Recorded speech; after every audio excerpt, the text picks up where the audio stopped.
بسم اللہ الرحمن الرحیم نحمدہ ونصلی ونسلم علی رسولہ الکریم۔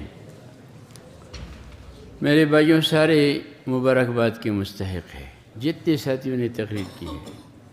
میرے نزدیک تو سارے اول ہے اور سب نے بہت اچھی تقریریں کی ہے اور بہت اچھے انداز سے بولے ہیں۔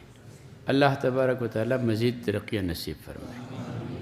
اللہ ہم سب کو دین کا پورا سمجھ نصیب فرمائے اور اس پر پورا عمل بھی نصیب فرمائے اور اس کو پوری دنیا میں پہنچانے کی طاقت اور توفیق بھی نصیب فرمائے اور پھر اس کو اللہ تبارک و تعالیٰ پورا قبولیت بھی نصیب فرمائے۔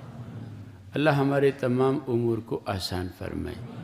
مجمع بہت طویل ہو گیا، میں تو اس وقت تقریباً سویا ہوا ہوتا ہوں۔